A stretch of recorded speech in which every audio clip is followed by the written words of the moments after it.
As we're gearing up for this matchup to open our day, PLDT home fire power hitters versus the Philippine Coast Guard Dolphins, an important game for the power hitters. My name is Carlo Pamintuan alongside Sheila Salaysay. And Sheila, it's a must-win for PLDT if they want to punch their ticket into the playoffs here and now. Well, that's correct. A win here means they will, take the place as the second seed in their pool, but a loss will definitely, they will have a playoffs against FEU. Let's take a look at the team standings right now. As you can see, Hachiran FEU, the Ramen Masters, already completed their 5 games. They are at 3-2. So, if PLDT finds a way to win against the Philippine Coast Guard, they will be the second qualifier of Pool C, right behind the undefeated Perpetual Altas. So, Hachiran FEU will be paying close attention to this matchup because they will find out if they will have another game or not. In the last game, an important win for PLDT as they defeated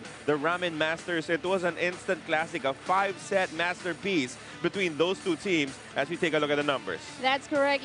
There's not much difference when it comes to the attacks, but it's the blocking of FEU, although, did a lot for FEU. And when it comes to aces, it was on the side of PLDT, while though errors were there, it was definitely a challenge for this team as Umandal and Pablico did the damage and did more for that match. And they ended up scoring the victory, winning the 3rd, 4th, and 5th sets of that particular matchup. For the Philippine Coast Guard, their last game was also against Hachiran FEU, and it was a very different result because it was a straight sets victory for FEU. That's correct. Well, total domination for FEU, looking at the numbers, 33 to 23 attacks, 12 blocks to 4. That's 3 times of the defense that Coast Guard made. Aces 7 to 3. That's a big difference, and the Kasim brothers were delivered in that game. We'll now send it over to our announcer to meet our starting lineups for this matchup.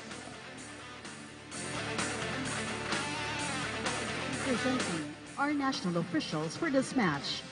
First referee, James Oliver Mora, and second referee, Fernando Velarde. Let's now meet the starting 6 from the PLDT home fiber power hitters. Let's start off with the team captain, jersey number 10, John Vic de Guzman. At number 5, Kim Harold Diandante. Number 7, JV Sumagaysay. Jersey number 8, Mark Hill Alfafara. At number 9, Paulo Pablico. And number 16 is Kino Franco, with starting libero number 12, Renzi Melgar, mentored by their head coach, Oji Mamon. Let's now meet the starters from the Philippine Coast Guard Dolphins. Let's start off with the team captain, jersey number 10, Alfrazin Abdul Wahab. At number 1, Rafshin Abdul Wahab. Number 2, Rudy Gatdula. Jersey number 5, Larry Jan Francisco. Number 6, Jemmy Entig. And number 12, Ismail Kasim. With starting libero number 15, Abraham Retamar. And sitting in as head coach, Seaman Second Class, Salih Hassan Galib. This is match number 55, the preliminaries for Pool C. Good luck to both teams. These are the starting units of your matchup for the PLDT home fiber power hitters. They are, of course, as usual, filled with big-name players led by their team captain, John Vic de Guzman, Diandante, their outstanding setter. Sumagaysay Alfafara also there. On the other side, Kasim, as always, would be one of the biggest factors for the Philippine Coast Guard. They will be relying heavily on him to produce the points for his squad.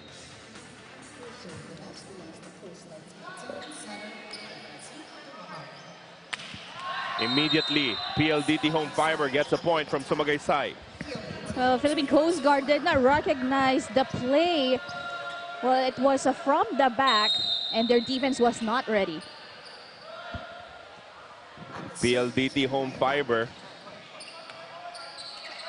when they get off and running, they're very difficult to stop. Right. And as you can see here, the blocking is also working out for them. That's correct. Aggressive at the onset. That is a good start for PLDT. But for Coast Guard, they play as this, this is a fight for pride, even though, it's going to be a tough match for them. as a service ace was given up by Dayandante. Dayandante with a service ace there for a 3-0 start for PLDT Home Fiber. Oh, another one, as there was confusion on the defense there on who will receive it for the Coast Guard. A miscommunication early on between Kasim and Abraham Retamar. Now quickly a timeout requested by the Philippine Coast Guard coach Jeffrey De La Cruz, not liking how his team is starting, as we take a quick break. Kung wala tayong first ball dito, usap muna tayo sa pwesto. Usap muna. Kausapin mo muna, pre. Si ano, para ano. Lalabas yung ano. Uy, Ging, kaya mo muna mag-isip si ano. Kasi paano niya, wala tayong first ball yan. Mami lang kayo. Bigyan natin magandang laban. Hey, Coast Guard!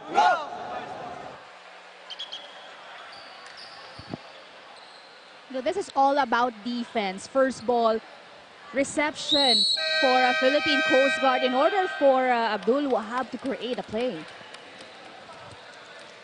4-0, the start that PLDT Home Fiber really wanted in this matchup. Philippine Coast Guard naghahanap pa ng kanilang first point. Another really good serve there. But that's a pancake first ball by Ismail Kasim, as the defense still, really prepared on the side of PLDT. No, the issue with that is you have limited options on offense when you don't have a good first ball. That's correct. This is another tough first ball coming from the Coast Guard. PLDT with another opportunity to score. Alpha Farah. No, that's almost a point for Coast Guard, as that attack from Alpha Farah was out. Yep. Violation, and at the net was committed by Coast Guard.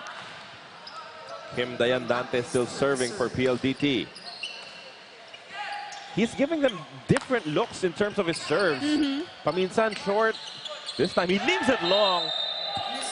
Another error here for the Philippine Coast Guard. Miscommunication between Kasim and Gakdula. They did not know who was assigned to put up that second ball. No, apparently no communication on the side of a Coast Guard, but that service error gave them their first point. Kim Dayandante was being very creative with his service. That time around, it was a little too soft. As the score is 7-1. Soft touch works out. JV Sumagaysay getting his fingertips on that ball as they build a 7-point lead. Immediately we head to our first technical timeout. Look at Sumagaysay skying for that one, seeing the gap in the defense and scoring another point for the PLDT Home Fiber power hitters. They lead 8-1 against the Coast Guard Dolphins.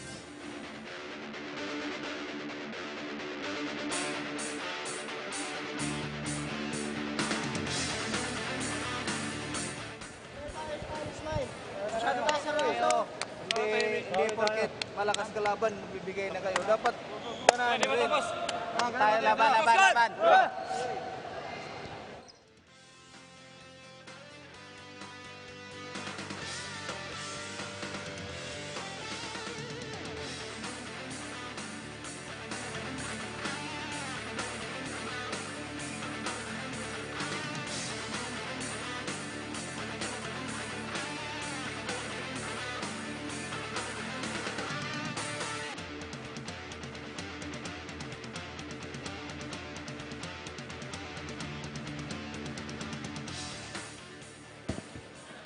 The reminder from Coach Calib Salihasan was that hindi dahil malakas yung kalaban, ibibigay na lang tayo agad-agad. That's correct. You came here, you exert effort para magbihes at maglaro. Laruin nyo na ng maayos. But now the problem is their first ball still. Yung regalo, madali namang ginawang punto ng PLDT Home Fiber. PLDT Home Fiber is really aggressive, and not complacent, not relaxed. Although, this is a very crucial game for them. Mark Alfafara with that usual jump serve. Blocking is there. Another great opportunity here for the power hitters. Combination play. John Vic de Guzman finds a way to score. kahit na mababa yung set. That's right. Well, we know John Vic, he can adjust easily. He's one of the veterans for PLDT, and he's liking that kind of combination play. Kaya naman tumama na dun sa tape yung palo ni John Vic de Guzman. As that is another service ace, the third of PLDT home fiber in this first set. You know, Philippine Coast Guard looking sa stance nila. Parang, you know, they really don't want, not ready for any reception or digs. They're shell shock right now as they find themselves down by 10 points early. At hindi pa sila nakaka-atake dito, Sheila, no? That 1 point was because of a service error for PLDT. That's correct. No, they are really making it very easy for PLDT to get a lot of points.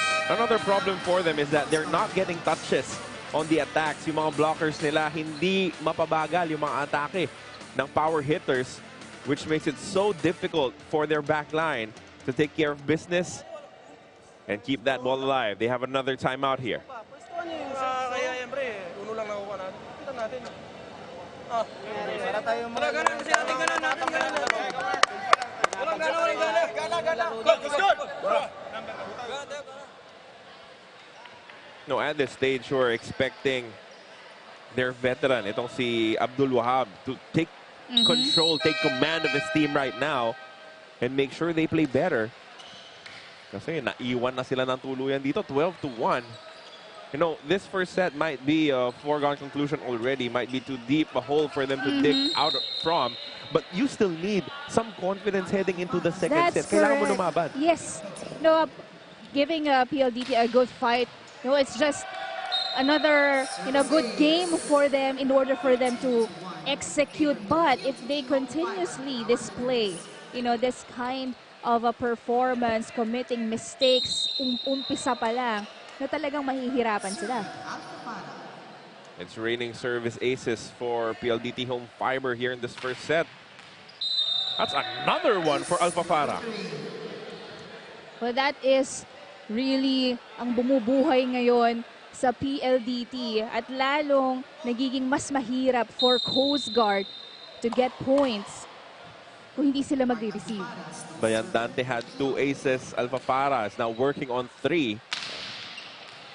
Oh, another one. It's the same spot. How can you be consistent hitting that line, right? And the libero, Retamar, already anticipating na lalabas yung bola kasi medyo mataas. But suddenly, biglang bumaba yung bola and that, you know, touch that end line. It's the exact same spot there. Finally, a good reception coming from Retamar, but the blocking is there for Publico. PLDT home fiber power hitters flexing their muscles, dominating the Philippine Coast Guard Dolphins here in the first set. Another kill block for Publico leads us to the second technical timeout of our opener as the score is 16-1 in favor of the power hitters.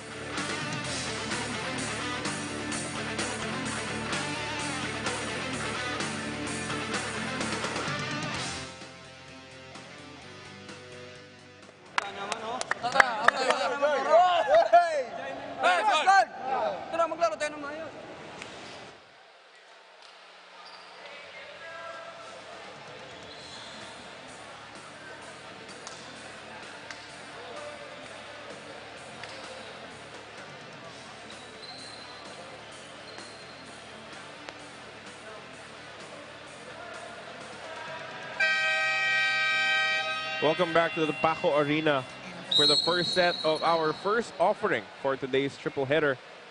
Mark Alpha Farah and the rest of PLDT home fiber dominating the Philippine Coast Guard up 16-1.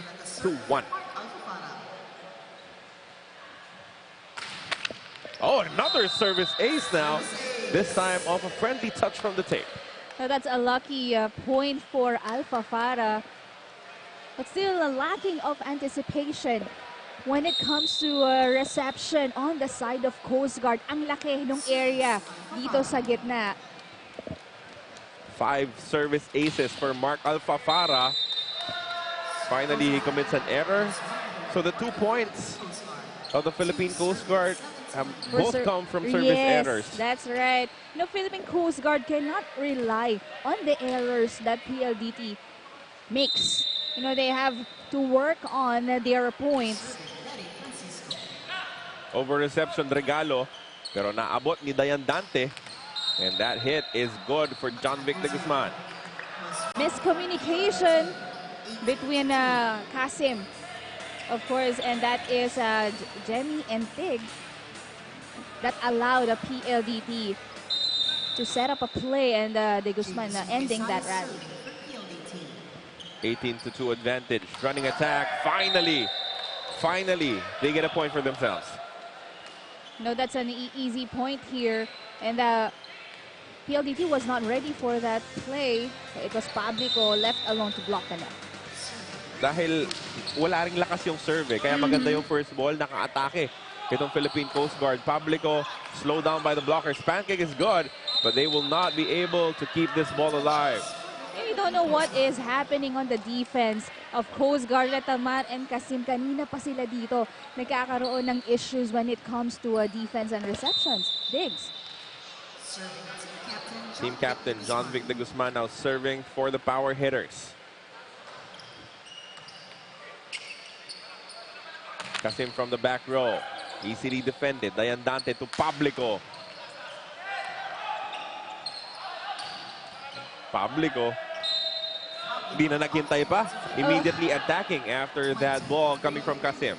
Ang ganda kasi nung pag-angat ni Kasim doon. It was supposed to be on their side. Pero napaganda pa yung setup kay Pablico.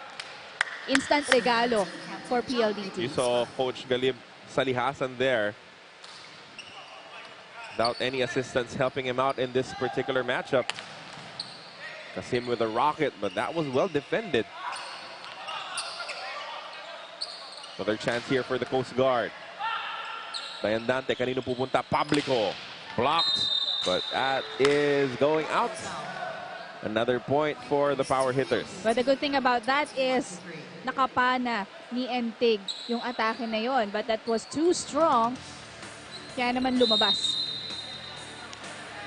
Pablico has been a consistent source of points here in the first set as de Guzman continues to serve. Abdul Wahab scoring there. Smart move coming from the setter. Well, Abdul Wahab, one of course, the veterans for Coast Guard, taking control of that ball for them to get a point.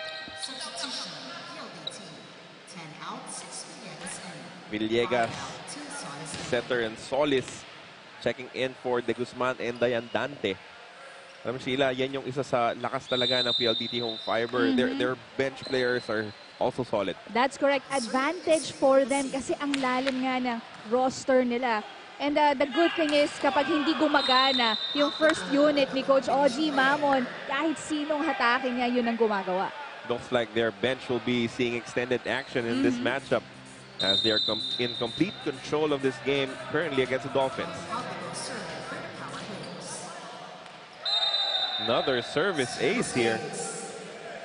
And yung kay Alfafara may intindihan mo kasi may lakas talaga. But that serve coming from Pablico was not super it was powerful. Placement lang actually. Ang ganda ng placing nila. And another misreception. Pero nagawang ibalik yun ng Coast Guard. And combination play again worked for PLDT. Tino Franco converting on that. It was a really good first ball. Villegas with that good setup job. And Franco sends it home.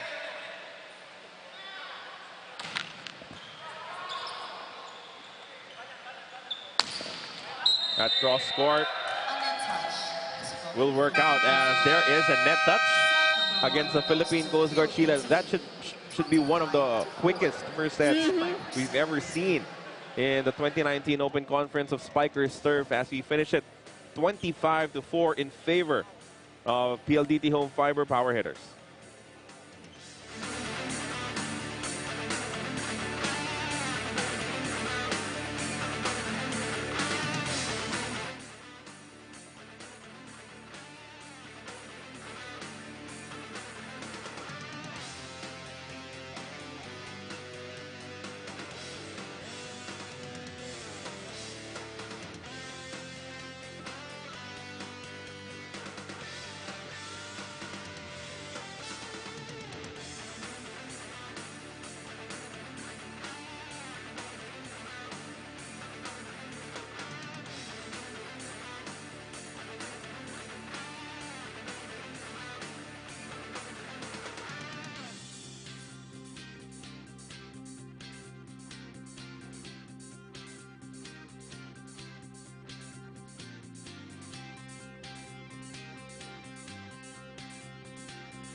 First set, completely in favor of the PLDT home fiber power hitters. Look at that number in terms of aces, 8-0. They had a couple of service errors, which means they only had 2 attacks, talking about the Philippine Coast Guard Dolphins. But right now, Sheila, you can wipe these numbers out of the board. It's all about showing pride if you're the Philippine Coast Guard. That's correct. Well, it was, the total display of supremacy for PLDT. Service area palang gumagawa na sila ng points. For Philippine Coast Guard, they have to gas up and somehow show some confidence you mentioned earlier. Para naman mahirapan itong PLDT ng konti going to the quarterfinals. Let's see what adjustments will be made by the Philippine Coast Guard as Villegas is preparing to open the second set. Another tough first ball to open the matchup here in the second set, leading to a quick attack for Gino Franco.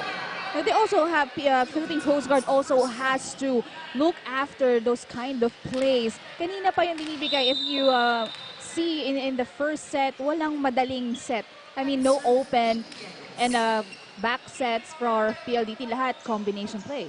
Much better first ball there as they get an attack point. Adam getting it off the blockers. Well, Adam, we didn't see action from him in the first set. And he is expected to do more for this set. Yun, over the reception naman para sa PLDT home fiber. Regalo converted. Well, a better start for Philippine Coast Guard. Naunahan talaga sila kaninang first set. They did not have any confidence after the first 4 points were scored by PLDT home. Now it's looking so much better for the Dolphins. That's correct. Well, they also did get a point from that block in courtesy of Francisco, as a service ace means another point for Philippine Coast Guard. This was what we were asking for mula sa Philippine Coast Guard. Some moxie. However, they commit a service error to allow PLDT to pull one back. Dolphins up 4-2. Yung Philippine Coast Guard, yun talaga yung parang character ng team nila even in their previous matches. Kapag nalalamangan na sila ng kalaban, it's very difficult for them makahabol. Net touch! Yep. Committed by Franco. And a point there for Philippine Coast Guard. So it seems like the second unit of Coach Oji Mamon isn't performing as well as his first. Combination play. Oh, that goes over. Ang ganda nung pagkabalik nung bola kasi nauna si Solis natamaan doon on the second ball. If you see this one, Lumusot bumalik. na And Solis was not prepared to send that ball up. Pero ito naman yung nagiging problema ng Coast Guard. Service errors. That's their second of the second set. Nakakakuha na sila ng receptions, nakakapuntos from offense. Pero error sa service area ang pumapatay sa momentum nila. Bad first ball there. Chance ball for PLDT. And that was defended well by the Coast Guard. Kasim overcooks the mark. Well, Kasim was not in the right position. Actually, he has not delivered or had a point from the first set. And that is actually one of your main gunners. Diba? Yan yung pinaka consistent na source of points for them throughout this open conference, and finally he makes his presence felt. Not only in this conference but in the last conference that we've had, he's the lone contributor for a Philippine Coast Guard, but redeeming himself from that attack down the line.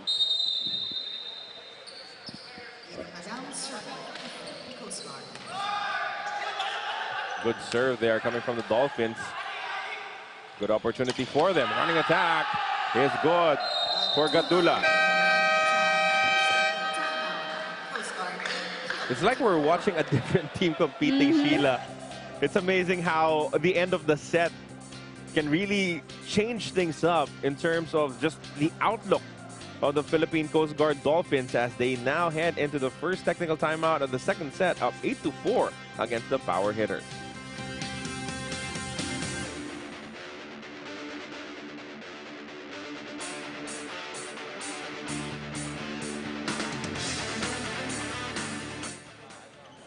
Hindi na makakapalo yun ha. Tsaka nawalan tayo ng pasa. Ile-expect na naman, visible na naman yung ano. Mayos kayo dito, no ba? Tingnan nyo yung sa Kaya contact. masyado magigil sa black, sa palo, dahan-dahan na lang. Hey, PLDT!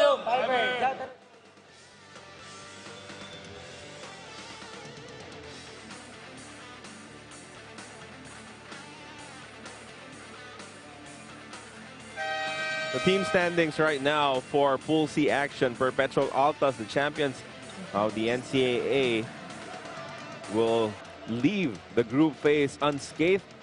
5 wins, no defeats.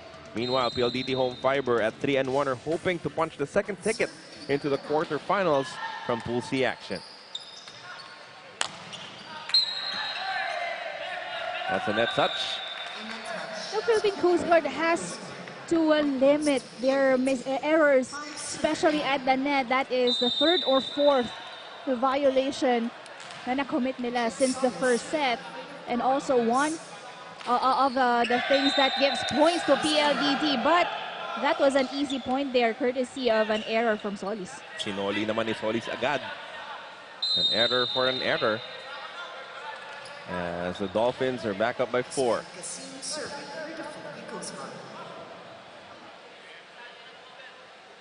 Ismail Kasim serving. Another service error. That's a third now, Sheila. That's correct. And nag-build na yung momentum nila. Is just that talagang itong errors na to really taking a toll on a Philippine Coast Guard. Power hitter still can't get any sort of rhythm here in the second set. They go to Umandal and he sends it home. Ang dali para kay Umandal at ang dali para panoorin for us. You know, that attack from Joshua Umandal. And that was, you know, a really close attack as another service error this time from Pablico. And PLDT Home Fiber committing their fair share of errors here in the second set, allowing the Coast Guard to stay ahead in the matchup.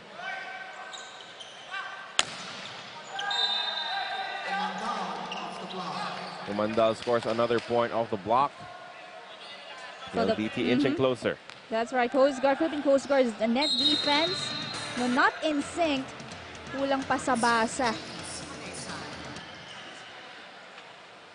But in terms of getting their first balls, there's a vast improvement coming from the Dolphins here in the second set. Totally agree. Over reception here.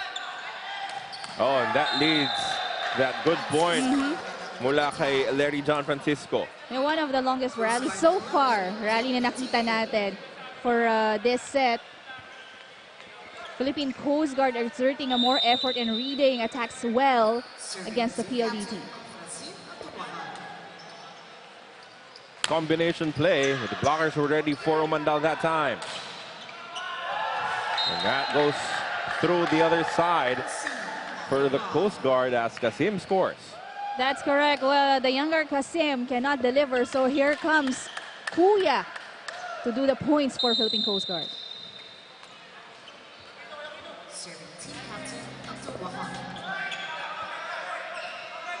We go back to Umandal. Nababantayan na siya. That's 2 times. Now that is the net defense that you know, I am expecting from Philippine Coast Guard. Ganda ng timing ni Adam. And no coverage for PLDT.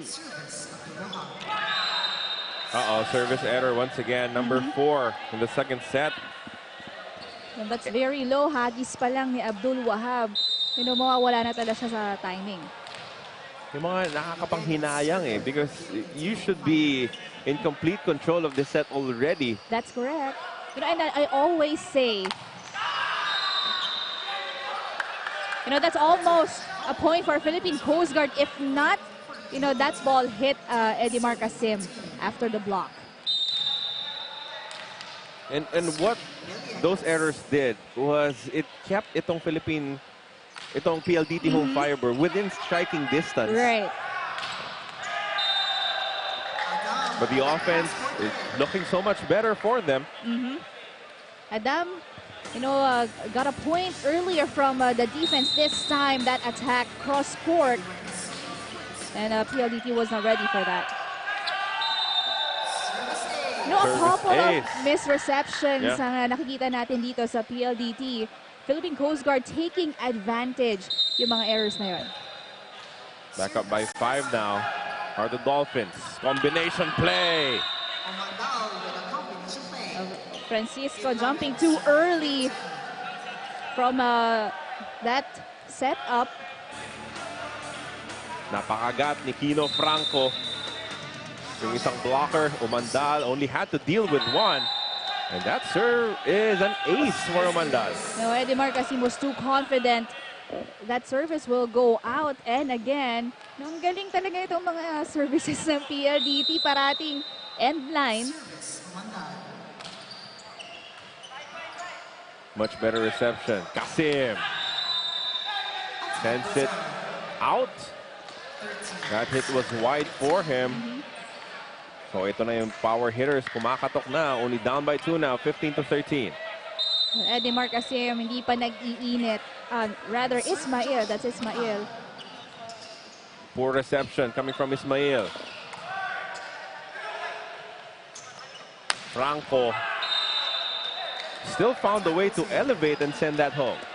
Great adjustments for this guys of Coach Oji. Nakita mo miscommunication na pagdating dun sa setup. But of course, Pablico able again to get a point. Kasim once again, and this time he hits the line as we're heading into our second technical timeout. 16-14 is the score in favor of the Philippine Coast Guard Dolphins.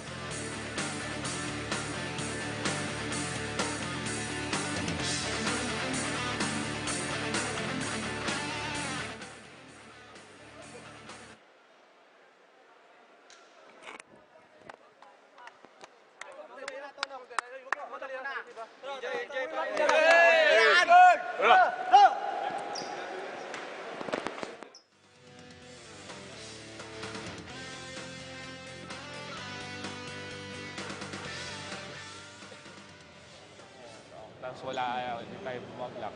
Tara. Gusto natin kunin itong set na Pasa, to. tayo magkasama. Doon lang tayo, service, saka receive. Let's go.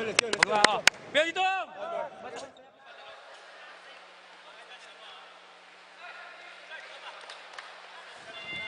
16-14 is the score. Can the Philippine Coast Guard hang on and somehow steal a set from PLDT home fiber? Less errors at the service line. Be consistent when they're on their defense, floor and net defense. There's a possibility for them. Another good combination play converted. Solid scoring this time. Well, Coast Guard has to be more ready, and anticipation lalo na pagdating sa ganung combination play. Kanina pa yung ginagawa ng PLDT, but still, you see, mini adjustment when it comes to their defense. Kasim off the blockers. Pero nakita mo doon, the most important facet of that attack for me, at least for me, was the libero taking care of the first ball para malibre itong si Kasim. That is actually the number one, role of the libero inside the court as much as possible. Ikaw ang kukuha ng chance balls, free balls, reception. Yun lagi. Pero mas madalas kasi hindi siya yung target sa service. But you have to take accountability for that. Actually, yun yung ginagawa ng PLDT home fiber power hitters.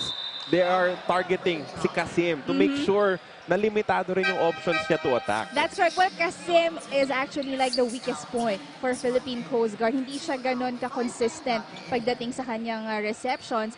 As a power tip from PLDT was given up, hindi yun nakuha ng kanilang setter this time. Dayan Dante and John Victor Guzman back in the matchup.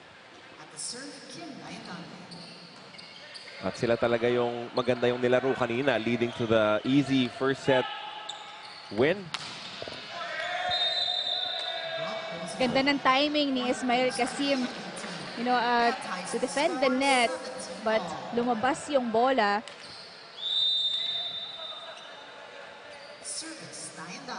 All tied up now. Another good serve from Dayandante. Kasim hits it straight into the net. And just like that, the power hitters already enjoying the advantage, 18-17, which will force the hand of Coach Galib Sali Hassan to call this timeout. Makikita nyo, 8 meters yun, no? Service yung short ball, tignan nyo muna, basahin nyo kung saan pumupunta.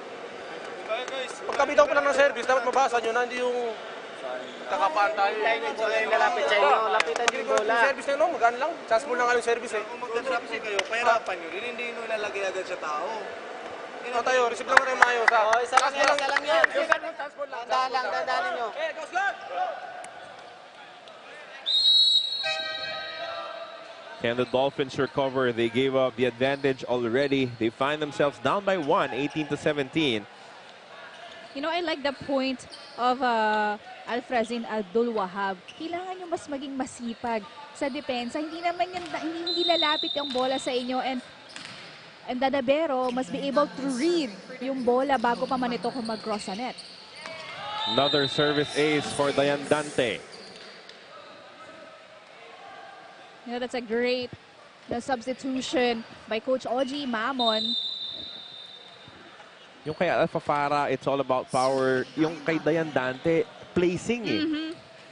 A setter is a playmaker, and most of the time, they get points from the service line. But Kasim ending, that one, getting a point from that attack. Will he finally get his rhythm of that powerful attack? He pulls his team closer, only down by 1.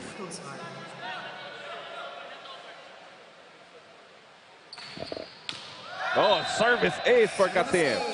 That's a loaded serve. Ang ganda ng pagka-target niya. As you can see, sa likod lang ni John Vic, there are only 2 receivers for PLDT.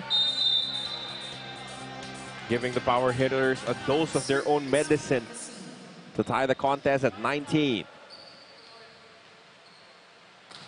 Oh, this time it's an error for Kasim. Ang bilis niya makakommit ng mistake. 1 point lang, and then losing the second service.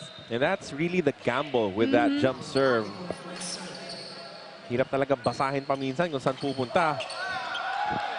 Wow, we have another deadlock here at 20 apiece. That's why I always mention that kapag ikaw ang server, you take that 8 seconds. You take the time para huminga, to have that control, at least, of the serve.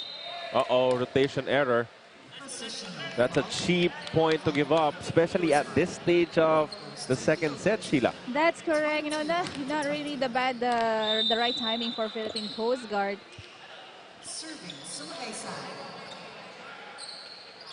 Back set, but well defended there by Pablico. Sumagaysay sets it up, umandal. Had to be creative with that.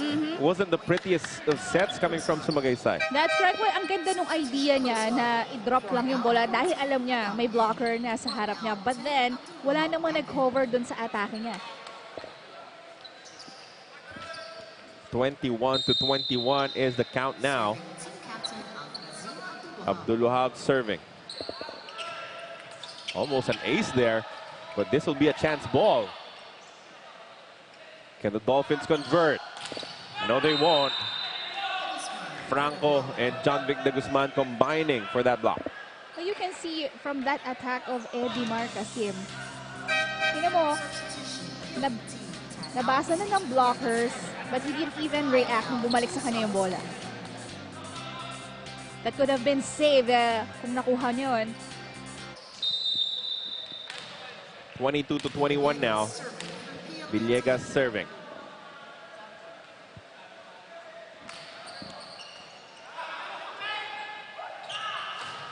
Another block.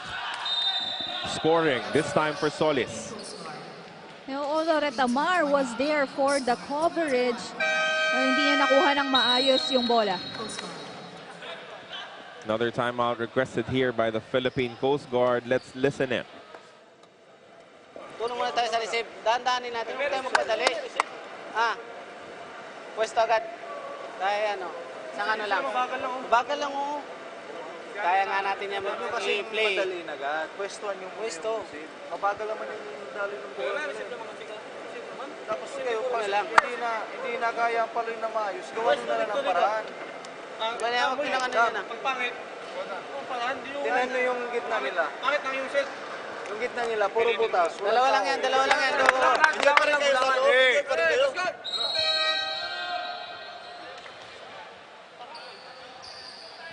Two-point advantage now for PLDT home fiber. Philippine Coast Guard led by as many as 5 points here in this set. They were up 15-10 at one point. But the power hitters scratch and claw their way back, and now they're 2 points away from getting the second set as well. Ganda ng quick attack. Francisco scoring. And a good first ball. You know, that allowed Abdul Wahib to create that quick play. Isa lang ang nag-block for PLDT. Actually, sumisigaw na yung coaching staff ng PLDT. They were saying that it will be a quick, pero hindi naka-adjust yung kanilang depensa. Luckily for them, they get the point right back. And now we are at set point.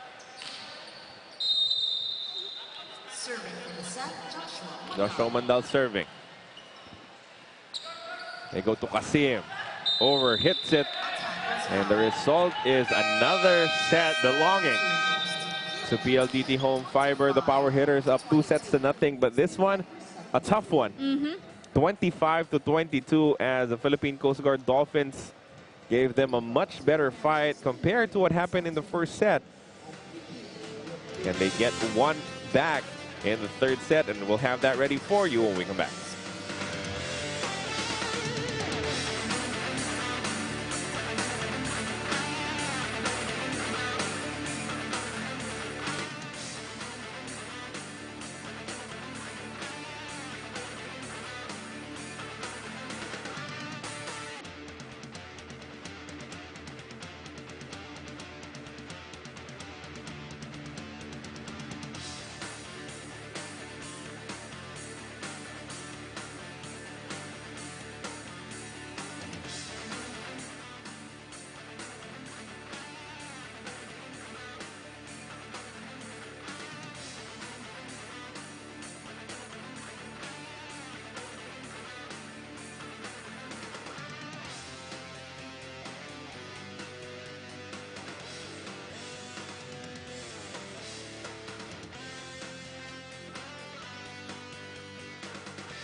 Two sets to nothing in favor of PLDT home fiber as they want to seal the deal here and now and book their ticket into the quarterfinals of your 2019 Open Conference. Carlo Pamintuan and Sheila Salaysay on the call, coming to you from the Paco Arena here in Manila. No, that was a good comeback for Philippine Coast Guard in the second set. They are able to make, they are able to recover, make adjustments. It was Adam and Edimar Kasim were the source of points, but errors committed, at the right time for Philippine Coast Guard allowed PLDT to regain the lead and cap off the second set. Sayang yung napuhunan nitong Philippine Coast Guard. They started out very, very well, as you said, Sheila, in the second set. The difference was night and day compared to their effort in the first. But in the end, it would not be enough. When Dayandante came back, when John Vic de Guzman came back, it was all downhill for the Dolphins. Let's see what they come up with here in the third set. Abdul Wahab goes to Edimar Kasim. Cross-court kill is good. As you can see, if these guys exert more effort, masipag magtrabaho lalo na sa depensa, na-keep up naman sila sa rally. And able to get a point from the offense. And again, that's Edimar Kasim. Well, this Coast Guard team is solid. I mean, they don't have the big names of the other teams, but they are very well built. May mga magaling silang attackers. They have an outstanding setter in Abdul Wahab. So it's all a matter of putting everything together. That's correct. But I can say that this has, they are improved compared, to the previous conference. Kasi last conference, it was Ismael Kasim lang and Abdul Wahab really delivering for Philippine Coast Guard.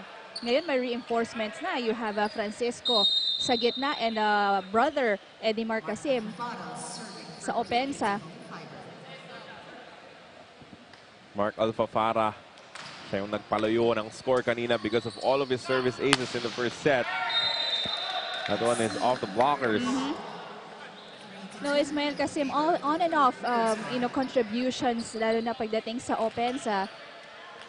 Still, not really getting his rhythm yet.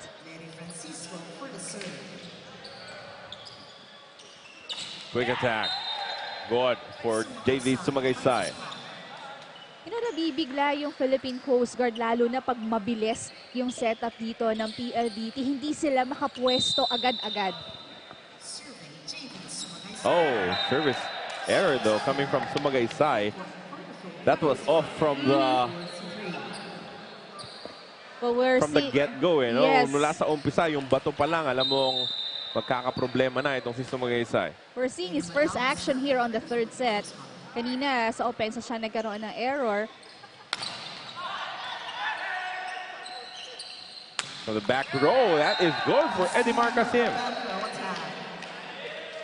Edimar Kasim has so far the consistent scorer for Philippine Coast Guard. Good back row attack there.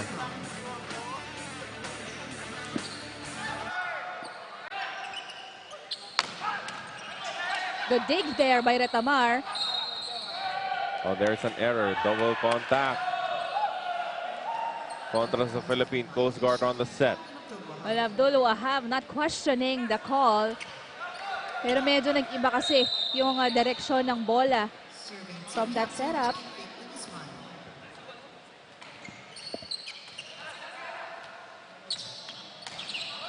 They wanted a running attack there. Almost scoring even. Chance ball now for the Dolphins. Abdul Wahab to the back row again. And it is money. No, that is one attack na hindi nababantayan ng PLDT at hindi nababasa ni Gilbert Longnabella, ang libero ng PLDT. Twice that Edimar Kasim hit from the back. Same result, 2 points agad yun for Kasim. Yung blockers, kalat-kalat mula dito sa PLDT home fiber.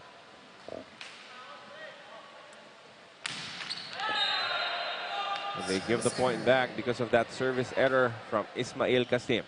No, Ismael Kasim, one of the top scorers of the league pagdating sa service. But this time, parang hindi yun ang nakikita natin sa kanya. At the serve, Rajay Gana. So great run here by Ismael Kasim.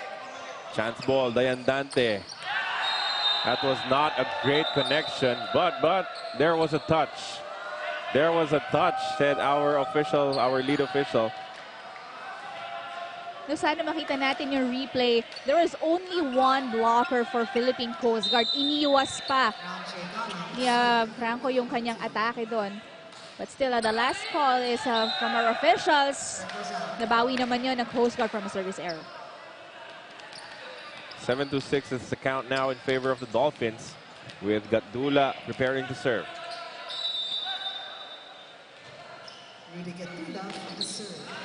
Oh, they give it right back with their own service error. Nagmadali si Gatdula sa service line. Pagkapita ng referee, serve agad. And hindi pa niya nakukuha yung momentum niya. Kino Franco now serving. Edimar Casim, soft touch. Back set, John Vic de Guzman. Well defended by the Dolphins. Edimar hits it long, but there was a touch. There was a touch on the net. Napakatalino ni Edimar Casim from that setup. Alam niya alanganin na siya, pero pinatama niya sa blockers ng PLDT. 8-7 in favor of the Coast Guard Dolphins. First technical timeout of the third set.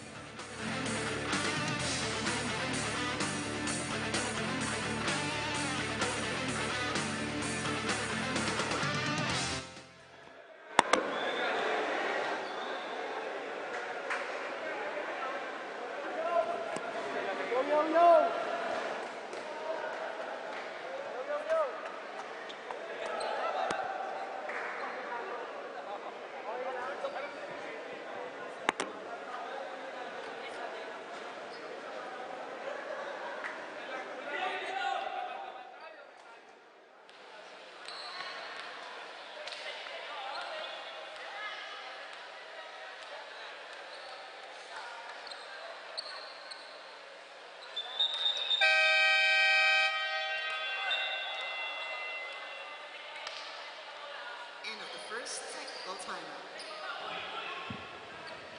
1 point advantage for the Philippine Coast Guard Dolphins. At the end of our first technical timeout now, we welcome you back to the Paco Arena here in Manila. We have a couple more games after this one between PLDT and the Philippine Coast Guard. There's no touch there. You know, one of the very rare errors of Alpha Farah we've seen so far for this match. Has been really good for the power hitters in this match. Back row, man na depensahan. Edimar Casim wasn't able to score there. Oh!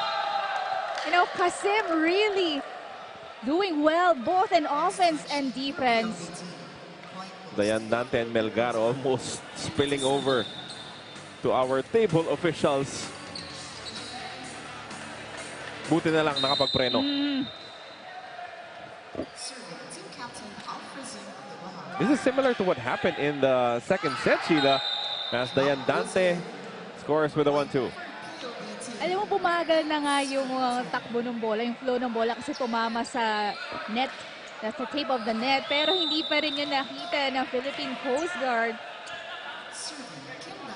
And that just means malaki talaga yung puwang, no, dun sa depensa ng Philippine Coast Guard. Melgar keeps it alive. Oy, pero nag-agawan sina Dayandante at Kino Franco. You know, pero the good thing about that is talaga sinusundan nila kung nasan yung bola. Able to read. You know, kahit itong si Melgar, inaabot talaga. It was Longgabella, their other libero. Their libero.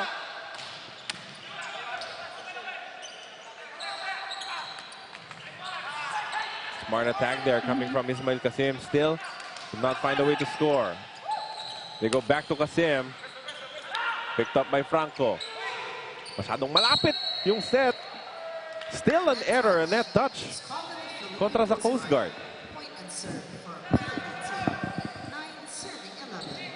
It's also the errors talaga dito ang nagiging source of points for PLDT, lalo na yung mga net violations ng Philippine Coast Guard. Mark Alfafara back in the service area for PLDT home fiber. Binawasan na niya ng lakas, no? Because the last one he committed an error. Went to the safe route this time. Kino Franco hitting it under. Oh, that's Yes, Ron it's J. out. Galang. Yes, Ron J. Galang from the open. No, kanina si Alpha Farah yung ganong klase ng atake. This time si Ron J naman. Pareho, it was a mishit. Wala sa timing. No, another free ball for Philippine Coast Guard. No one picking it up. Lucky break there for Ron J. Galang. You know, Coast Guard also has to recognize every time na wala sa loob yung kanilang libero. Kasi normally mga ganyang bola, libero ang kumukuha. But since wala siya, it should be the sweeper. That's the easiest point that Ron J. Galang will get in this entire tournament. Hindi man lang siya nahirapan, di ba? Binigay lang ang ganong kadali.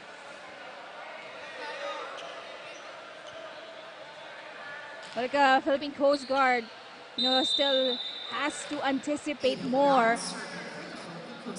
No, kailangan mas familiar sila sa loob, and you can see they don't communicate. But that another error was given up easily. They need to cut back on their errors here in the third set. Because if you allow a team like PLDT Home Fiber to stay within striking distance, kaya talaga nilang kunin yung set sa dulo eh. Well, they can also do the same thing kasi katulad ng second set, nakahabol sila, di ba? But this time, you know, Ismael Kasim doing a favor, getting that point.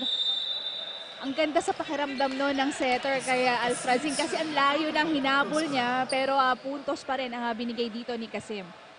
Mag-isa si Dayan Dante to try and block that strong hit coming from Kasim. As they're back up by 3, that is in. That just touches the line. Abdul Wahab, you know, misreading that attack. Pinabayaan niya kasi alam niya, you know, katabi na niya yung linya, yung antena. At lalabas yung bola. But then, napakaswerte nitong PLDT. From the service, Aces touching that line. But that drop, also from the sideline. Regalo. And that is a net touch kontra kay Abdul Wahab because he knew exactly what was going to happen. That's right. Ang ganda nung basa niya, na timingan niya yung bola.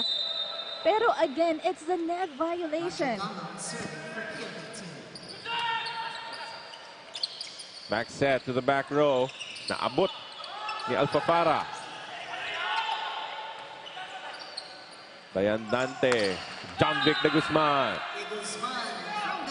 That is the strongest attack of John Vic. Mapa-back row man yan o mapaharap. He's always prepared. Team captain delivering the goods for PLDT Home Fiber. So we're all tied up at 14. Tough angle to work with there for Edimar Kasim. But his brother makes up for it from the other side. Ang ganda rin ng distribution doon ni Abdul Wahab. You know, seeing the locations of his attackers.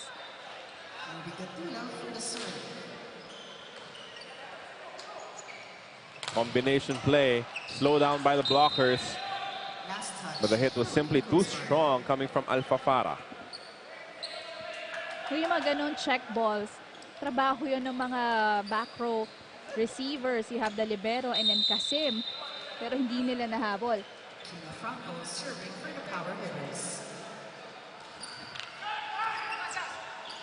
Saan pupunta ang opensa? That was not the prettiest of plays, but it was effective nonetheless. Huminto pa si Francisco doon sa setup na yun kasi maaga yung pasok niya, pero nagawan pa niya ng paraan. Francisco will send us into our second technical timeout of the third set, 16-15 in favor of the Dolphins.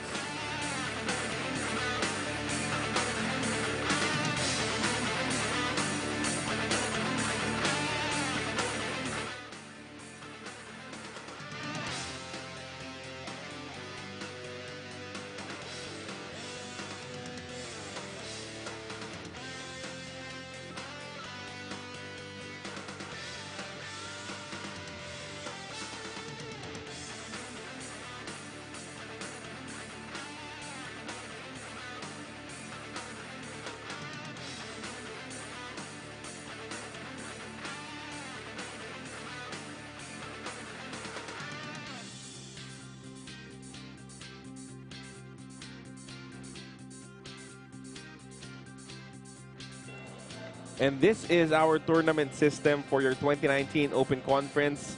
We have 4 pools. And we've seen great action from all of the teams involved. Top 2 of all of our pools will meet in crossover quarterfinals. Kaya naman ang ating mga supporters, ang fans ng ating Spikers Turf are eagerly awaiting kung sino ba yung magpapares-pares heading into our top 8. That's correct. You all already have a Perpetual, who has the top 1 rank for this pool. And Philippine Air Force also for Pool B secured their place in the quarterfinals. Yeah, that was a spectacular 5-set matchup against definitely. Ateneo.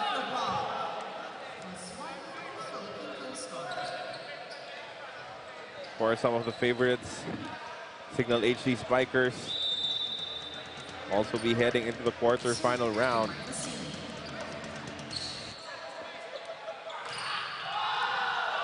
Good coverage here for the Andante.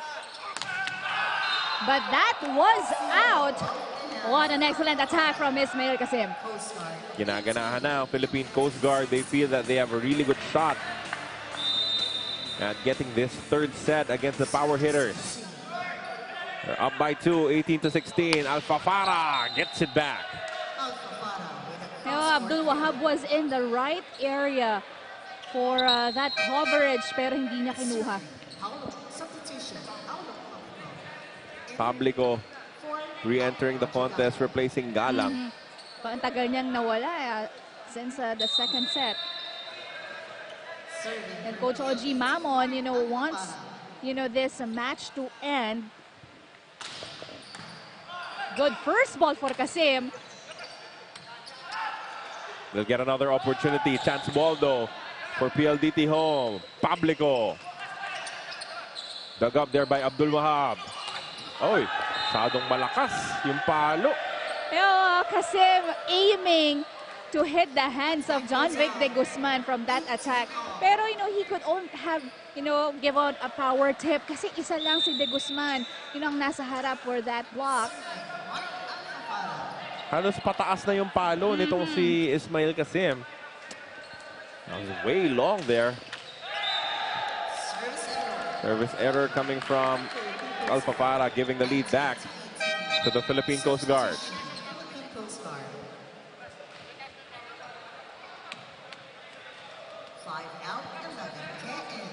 Ke checking in, replacing Francisco. And he has the unenviable task of serving at this crucial junction of the 3rd set.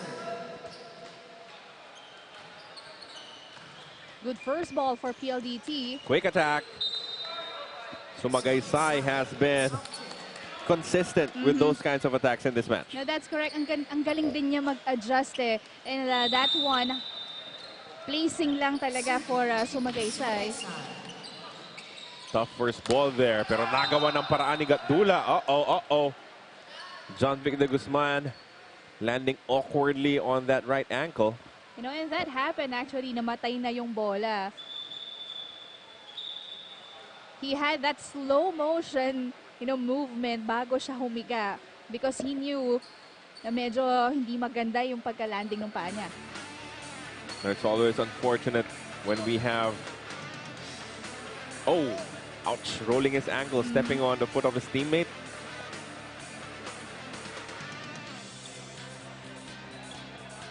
Yes, he did. Natapakan yung kay Franco kasi paikot din itong si John Vic de Guzman yung talon niya. Unfortunate development here for PLDT Home Fiber. Let's see how they can recover after seeing their team captain go down like that. Lalo na papalapit na tayo sa quarterfinals. Sheila.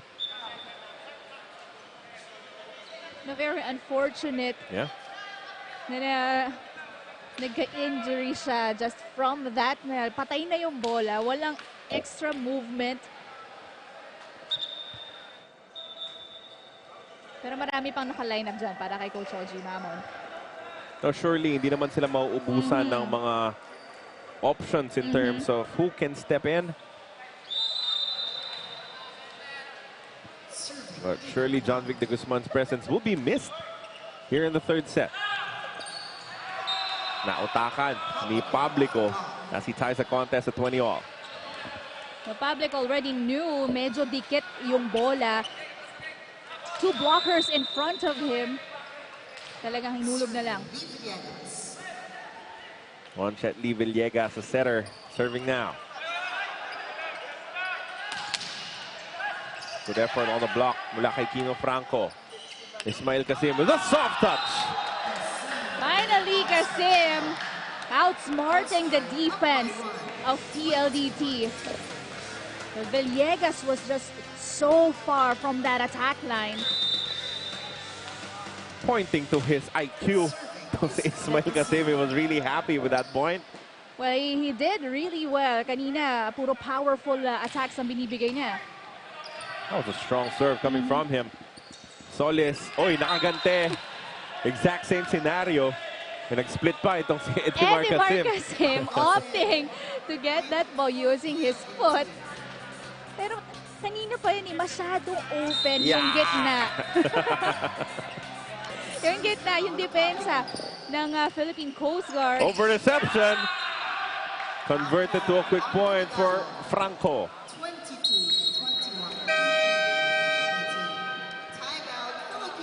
Regaining control of this matchup are the power hitters, 22-21. Timeout for the Coast Guard. Sabi ko sa inyo, pagka yung tayo ng bola, bawal natin agad. Yung pagka-error natin, error na naman ulit. Ang nangyayari sa inyo, lamang tayo. Pero pagdating sa mga ganyan na, adikdigan na, nawawala na kayo. Kahit na makinig mo na, isang magandang receive ha? Isang magandang receive lang. Kahit di maganda, itaas nyo lang ha. Hindi yung mamilis receive. Importante mga hey! Let's go! Doon ka bibilib dito kay Abdul Wahab. Sabi niya, isang magandang receive lang. Tapos nagbago yung isip niya. Kahit hindi na ganun kaganda, basta iangat nyo lang. Give me an opportunity to set something up. And I like his point kasi nakapunto sila and then nagka-error sila. Imbes na bumawi, nagsunod-sunod pa yung errors na which is, you know, a no-no for them. Lalo na for this part of the set. Good angle there, pero nakuha pa ni Alfafara. That hit is good for Solis. That area is open. And Adam leaving that part of the court. Walang tao. An easy point from the opposite for PLDT. 23-21. It's a story similar to what happened in the second set. That is wide coming from Edmar Kasim, and that will send the PLDT home fiber power hitters to match point. But before they will have a chance, tatawag muna ng isa pang timeout ang Philippine Coast Guard. Sa atin yan, di ba? Kasi lagyan natin na may angat naman yung bola. Kaso mag-break mo naman, hindi naman natin nakakotay. Diba? Parang bakit ng receive, na itaas naman, so natin ang paraan, hindi yung itatapon na lang natin. Go, ayan. Kasi kung bibitaw kayo, kung kayo nandiyan yung na-score. Ang ganda ng service. Laki-laki na nga lang eh. Patayin natin sa atin.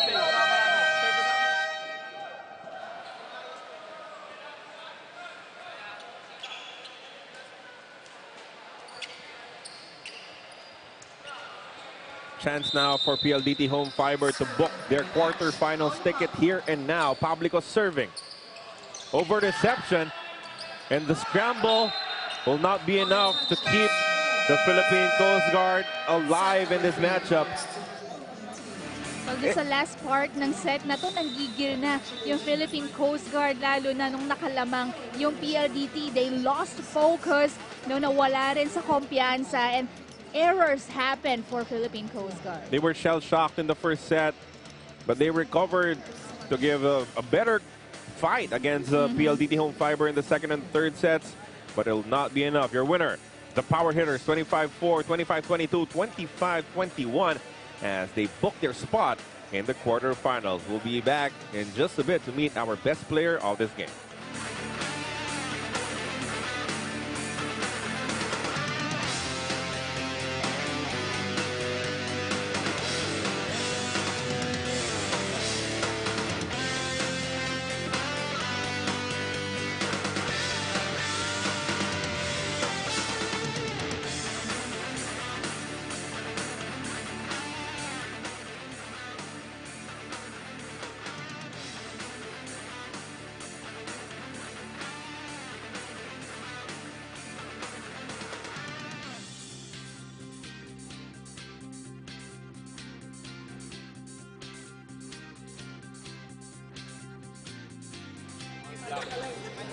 1.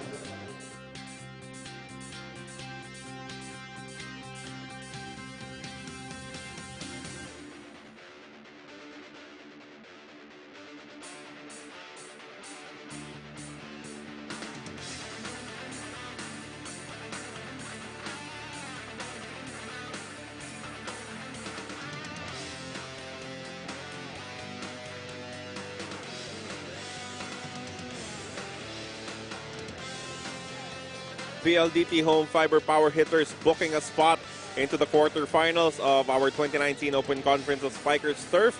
And the big reason kung bakit sila nanalo in straight sets in this matchup against the Philippine Coast Guard, Paolo Publico with 9 attacks, 1 ace, and 1 block. Sinigurado nyo talaga that there will be no further complications. You wanted this win para hindi na kayo maglaro ng playoffs in your next matchup. Yes, kasi alam naman natin na kailangan namin yung game na to, kaya sinure na namin yung spot namin na sa number 2 para makapasok sa quarterfinals at ayun, pinaghirapan namin sa training para sa game. Lumabas yung mga pinag-ensayuhan namin. Pao, after the first set, it looked like things might be a little easier para sa inyong koponan because hindi masyadong nakapuntos itong Philippine Coast Guard. But in the second and third sets, they gave you a good fight.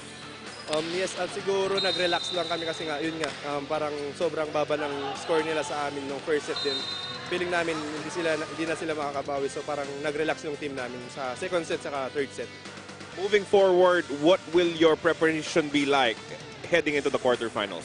Siguro ganun pa din yung kung ano yung mga pagkukulang namin sa loob ng court, like yung mga first ball namin sa receive, yun yung una-una naming paghahandaan, lalo na doon kami mahina. Yun pa, an opportunity para batiin yung supporters mo at ng inyong buong koponan. Hello sa PLDT community, sa Adamson community, sa Ilocos, kay Mama, kay Papa, kay Tito ko sa Florida, yung lola ko nasa Tuguegarao, tapos yung parents ko nasa Ilocos Sur, si Lola Tin, si Papa ko nasa Paway Police Station, at si Tigasaeng. Yun po. Congratulations to the PLDT home fiber power hitters as we send it back to Sheila for our game highlights. Yes, and that was the King Falcon. Congratulations again to Paolo Publico and PLDT home fiber power hitters, finishing this in straight sets, sealing the second spot to end the preliminaries. And we look at the highlights of the first set. You know, it was a complete domination for a PLDT as they acquired points from the service area. It was Alpha Farah and Dayandante produced most of the points and cracking down Philippine Coast Guard, you know, to execute plays, and napakadali for them to finish this first set. The second set and in the third set, Coast Guard showed better fight. Maganda yung naging atake nila. There were a couple of errors here and there which may have cost them an opportunity to build an even bigger lead. Yes, that's correct. You know, when Edimar Kasim and, you know, Adam entered for Philippine Coast Guard, they make things different, you know, working on their offense and defense. But still, well, PLDT slowly inched their way and able to snatch the lead from Philippine Coast Guard and again take the second and third match. The power hitters overcoming the injury sa kanilang team captain na si John Vic de Guzman to score a straight set victory. See, there are too many errors coming from the Philippine Coast Guard at 25, and the aces were certainly a big factor for PLDT home fiber. That's correct. And again, those points, dalawa o tatlong tao lang ang gumawa, pero errors ng Philippine Coast Guard, isang set. So that really made, you know, really different for Philippine Coast Guard. And that will set our Pool C qualifiers into the quarterfinals. Perpetual Altas, the NCAA champions, will be the top seed. PLDT home fiber power hitters will be the second seed moving forward into our tournament. Up next, we have the PGJC Navy Sea Lions